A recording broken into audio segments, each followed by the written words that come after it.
दोस्तों, आप सबका इस डिजिटल प्लेटफॉर्म पर हार्दिक स्वागत एवं अभिनंदन। और आज की हमारी जो क्लास है वो अम्ल सारक एवं लवण से संबंधित है और इसके जो भी इम्पोर्टेंट क्वेश्चन बनते हैं उनकी हम इस लेसन के अंदर चर्चा करेंगे। अब देखो, हम सबको पता है कि ये जो 10th का चैप्टर है ये सबसे अधिक नंबरों का है, इसलिए मैं इसके लिए इम्पोर्टेंट क्वेश्चन लेके आया हूँ। तो देखिए मेरे साथ में, आप सब लोग जुड़िए बढ़िया तरीके से। इंपॉर्टेंट क्वेश्चन है वो भी अपने नोट्स बनाइए, नोट्स की तरह लिखिए, हर एक का आंसर भी बताऊंगा।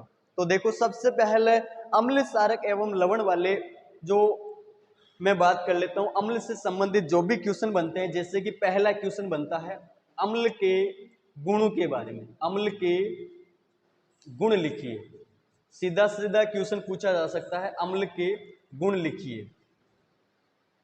अब देखो, अम्ल के गुणों के अंदर क्या बात, अब आपको आंसर किस प्रकार से देना है कि अम्ल स्वाद में कैसे होते हैं, खट्टे होते हैं। और आगे की बात, नीले लिटमस पत्र को लाल लिटमस पत्र में बदलने का काम करते हैं। और तीसरा इसका आप गुण लिख सकते हो कि अम्ल है वो जलीय विलयन के अंदर H+ आयन देता है। यहां पर एक क्वेश्चन ये भी पूछा जा सकता है कि अम्ल है वो जलीय विलयन के अंदर कौन सा आयन देता है, तो हमें बताना H+ आयन देता है। इसके बाद में अगर इसका इंपॉर्टेंट क्वेश्चन पूछा जाता है तो ये पूछा जाता है कि सूचक किससे कहते हैं। सूचक का क्वेश्चन पूछा जाता है कि सूचक किससे कहते हैं, सूचक किससे कहते हैं। इस चैप्टर से संबंधित अगला क्वेश्चन पूछा जाता है, सूचक किसे कहते हैं और कितने प्रकार का होता है, कितने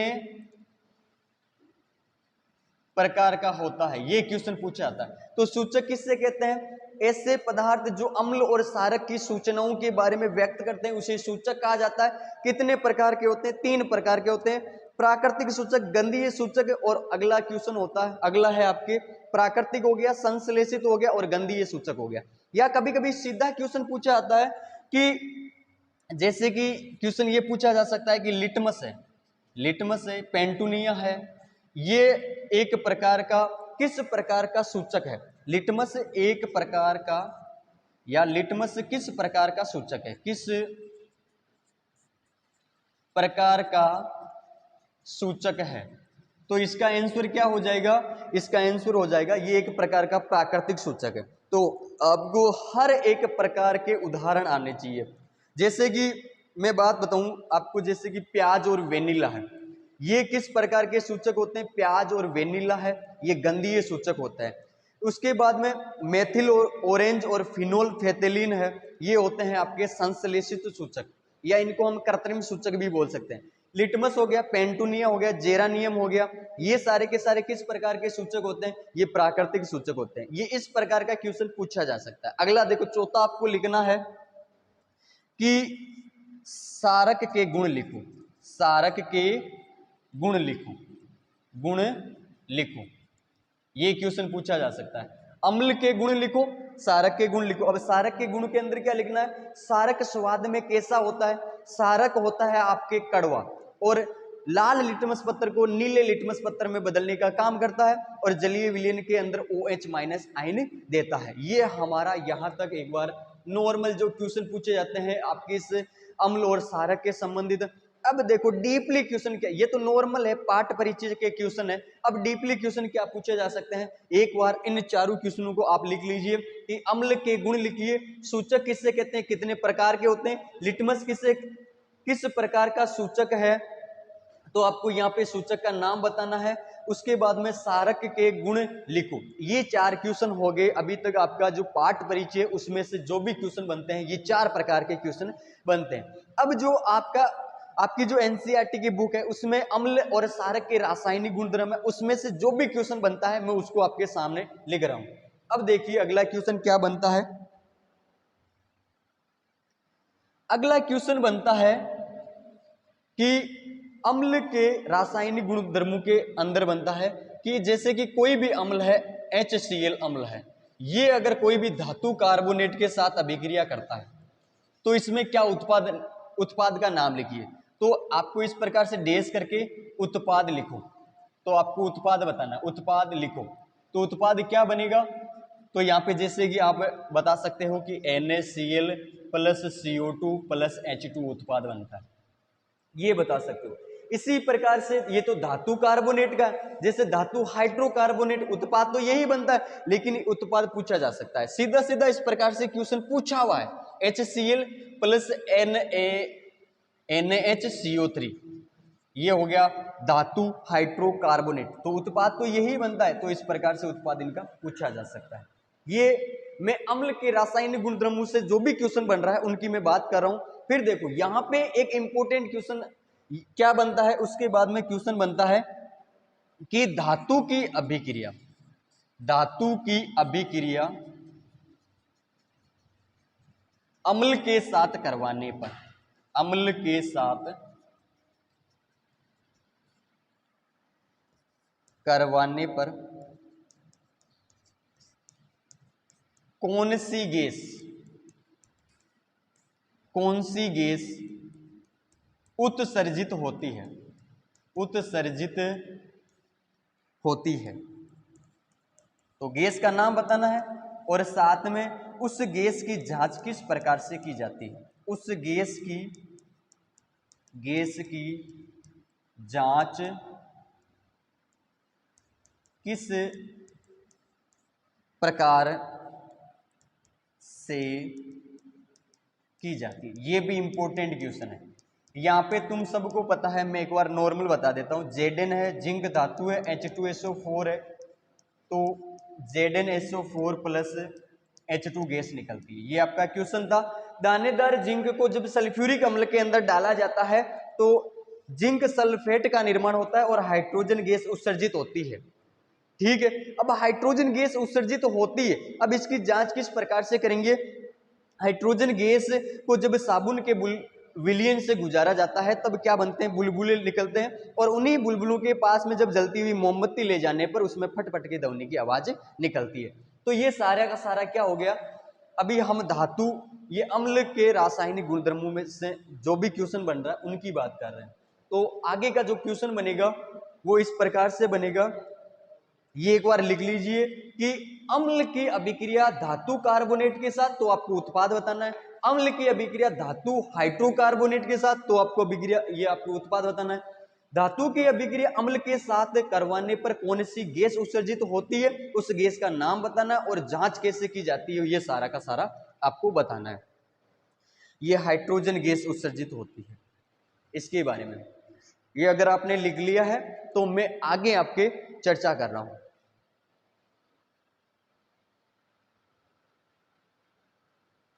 आगे देखिए, आगे है आपके, आगे मैं बात करूं तो आगे क्वेश्चन बनता है कि अम्ल की अभिक्रिया, अम्ल की अभिक्रिया धातु कार्बोनेट के साथ, अभी मैंने पहले जो समीकरण के रूप में दिया था उसी को मैं थ्योरी के रूप में दे रहा हूं। अम्ल की अभिक्रिया धातु कार्बोनेट या धातु, क्वेश्चन है धातु हाइड्रोजन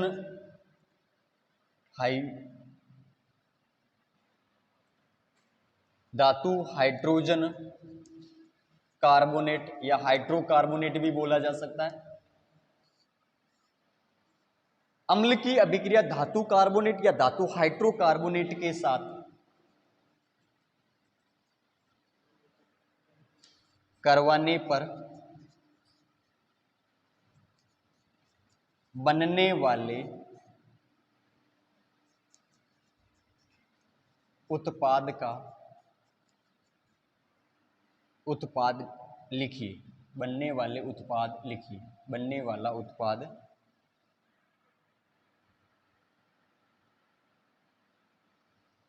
बनने वाला उत्पाद लिखिए, ये क्वेश्चन बनता है। आगे देखिए अगला क्वेश्चन, अगला क्वेश्चन यह है कि अगर धातु की अभिक्रिया, धातु की अभिक्रिया सारक के साथ, सारक के साथ करवाने पर बनने वाली उत्सर्जित होने वाली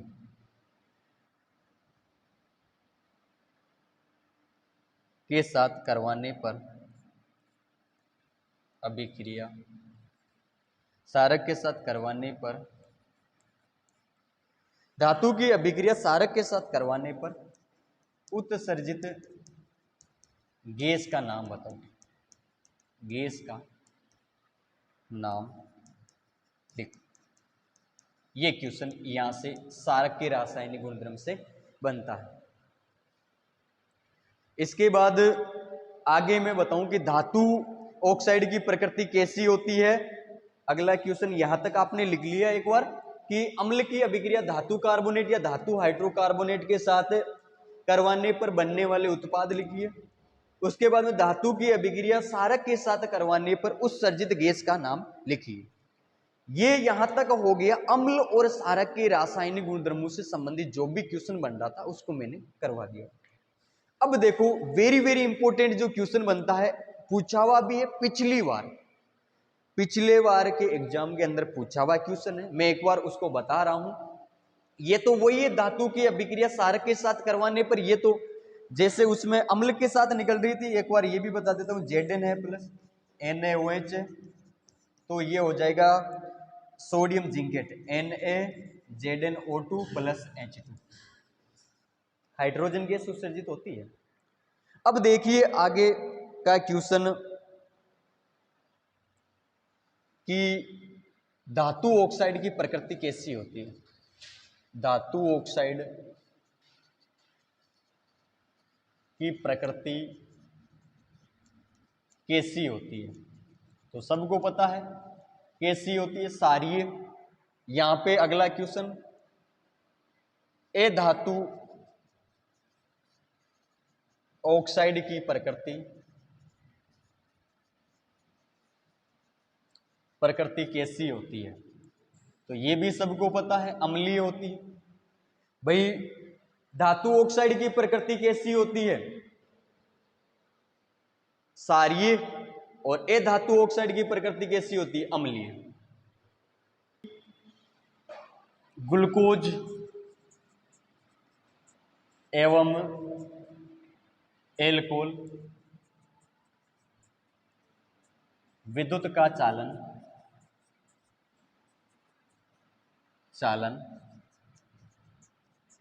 क्यों नहीं करते, कारण बताना है।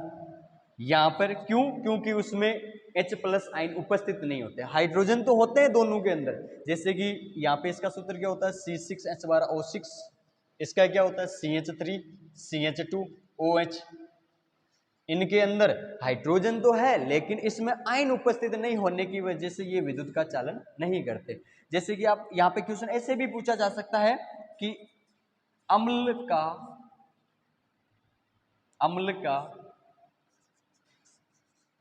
जलीय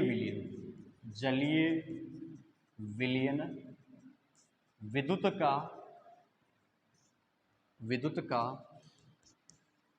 चालन क्यों करता है, क्योंकि इसमें क्या उपस्थित होते हैं, H प्लस आयन उपस्थित होते हैं, इसलिए। अगली बात, पीएच स्केल किससे कहते हैं, पीएच स्केल किससे कहते हैं,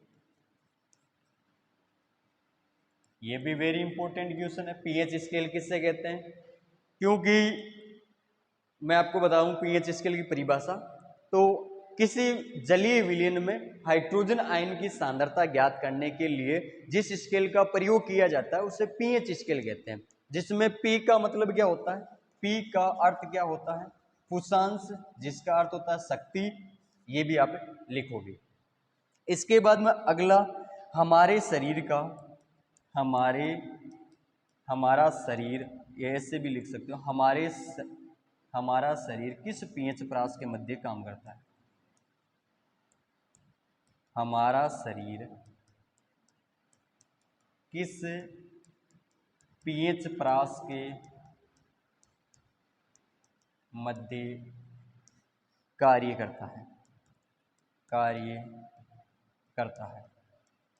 तो 7 से 7.8 पीएच प्रास के मध्य, 7 से 7.8, 7 से 7.8 pH त्रास के मध्य। अगला लिखोगे अम्लीय वर्षा किससे कहते हैं? अम्लीय वर्षा किससे कहते हैं? जब वर्षा के जल का pH मान 5.6 से कम होने पर उस वर्षा को अम्लीय वर्षा कहा जाता है। इसका 7 से 7.8 हो गया। pH स्केल किससे कहते हैं? जलीय विलयन के अंदर हाइड्रोजन आयन की सांद्रता ज्ञात करने के लिए जिस स्केल का प्रयोग किया जाता है उसे pH स्केल कहते हैं। अम्ल का जलीय विलयन विद्युत का चालन क्यों करता है? क्योंकि इसमें H+ आयन उपस्थित होता है। ग्लूकोज एवं एल्कोहल विद्युत का चालन क्यों नहीं करते? क्योंकि इनमें H+ आयन उपस्थित नहीं होता है। इसके बाद में और भी आगे के जो क्वेश्चन है वो मैं आपको बता देता हूं। आगे के क्वेश्चन है कि पाचन के pH को समझो। पाचन के pH को समझो। इधर देखिए सब, हमारा उधर HCl उत्पन्न करता है और इस हमारा जो पाचन है वो हमारा जो उदर है वो क्या उत्पन्न करता है? HCl हाइड्रोक्लोरिक अम्ल उत्पन्न करता है। और ये जो HCl है हाइड्रोक्लोरिक अम्ल है, ये भोजन के पाचन में क्या होता है? सहायक होता है। लेकिन अपच की स्थिति के अंदर यह हाइड्रोक्लोरिक अम्ल है वो ज्यादा मात्रा में उत्पन्न होता है, जिसकी वजह से हमारे पेट में जलन और दर्द का अनुभव होता है। इसको कम करने के लिए हम एंटासिड जैसे क्षारकों का उपयोग करते हैं। इस प्रकार से इसको पाचन के pH को समझाना है। अगला क्वेश्चन, दंत से के pH को समझो। pH को समझो। इसको किस प्रकार से समझाना है कि जो हमारा मुंह है उसका pH मान होता है 5.5 और उसमें एक सबसे कठोर पदार्थ होता है इनेमल, जो कैल्शियम हाइड्रोक्सी एपेटाइट का बना होता है और वो जल में क्या होता है? घुलनशील होता है। लेकिन जब हम भोजन करते हैं तो उस समय क्या होता है कि भोजन करते वक्त वो जो सूक्ष्म जीवों के साथ कुछ भोजन, जैसे कि भोजन करते वक्त कुछ भोजन दांतों पे चिपक जाता है। चिपकने की वजह से जीवाणु कीटाणु के साथ इस इनेमल का क्या करने लग जाते हैं? संसारण करने लग जाते हैं। इसलिए उसको कम करने के लिए हम क्षारीय दंत मंजन का यूज करते हैं। फिर आगे का क्वेश्चन, जैसे कि वो सिरका है, सिरके एसिटिक अम्ल पाया जाता है, या नींबू में कौन सा अम्ल पाया जाता है, या संतरे के अंदर कौन सा अम्ल पाया जाता है, उनमें से एक भी क्वेश्चन पूछा जाता है। उसके बाद में मेन है लवण परिवार के क्वेश्चन, NaOH। देखो लवण परिवार का क्वेश्चन पूछा जाता है, इसका रासायनिक नाम,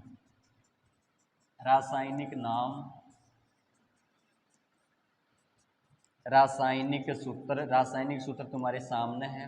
रासायनिक नाम होता है सोडियम हाइड्रोक्साइड, प्रचलित नाम कास्टिक सोडा। इसका निर्माण पूछा जाता है और निर्माण के अंदर क्लोर क्षार प्रक्रिया पूछी जाती है, जो इंपॉर्टेंट क्लोर क्षार प्रक्रिया। और इसके बाद में पूछा जाता है, निर्माण हो गया, प्रचलित नाम हो गया, उसके बाद में इसके उपयोग पूछे जाते हैं। इसी प्रकार से जैसे NaOH ये सारे क्वेश्चन CaOCl2 में पूछे जाते हैं, उसी प्रकार से Na2CO3 10H2O में पूछे जाते हैं, उसी प्रकार से NaOH में पूछे जाते हैं, Na2CO3 Na2 ये हो गया CO3, ये चौथा हो गया। ये क्वेश्चन किस में? NaHCO3 में पूछे जाते हैं और ये क्वेश्चन किस में? CaSO4 हाफ H2O के अंदर। ये प्लास्टर ऑफ पेरिस हो गया, ये हो गया बेकिंग सोडा, ये हो गया धावन सोडा, ये हो गया विरंजक चूर्ण, ये हो गया कास्टिक सोडा। ये सारे के सारे लवण परिवार के क्वेश्चन क्या बनते हैं? इनमें से रासायनिक नाम, रासायनिक सूत्र, रासायनिक नाम, प्रचलित नाम, रासायनिक सूत्र, ये क्वेश्चन बनते हैं। और क्लोर क्षार प्रक्रिया ये किस में आ जाएगी? NaOH वाले निर्माण में आ जाएगी कि सोडियम क्लोराइड के जलीय विलयन में विद्युत धारा प्रवाहित करने पर सोडियम हाइड्रोक्साइड क्षारक के रूप में और क्लोरीन गैस क्लोर के रूप में प्राप्त होती है। ये सारे के सारे क्वेश्चन आपके हो गए दूसरे चैप्टर से संबंधित, जितने भी इंपॉर्टेंट क्वेश्चन थे मैंने आपको करवा दिए, बता दिए। और इसी प्रकार से अगर आप तैयारी करते रहोगे तो श्योरली आपके साइंस में 100 में से 100 नंबर मिलेंगे। धन्यवाद।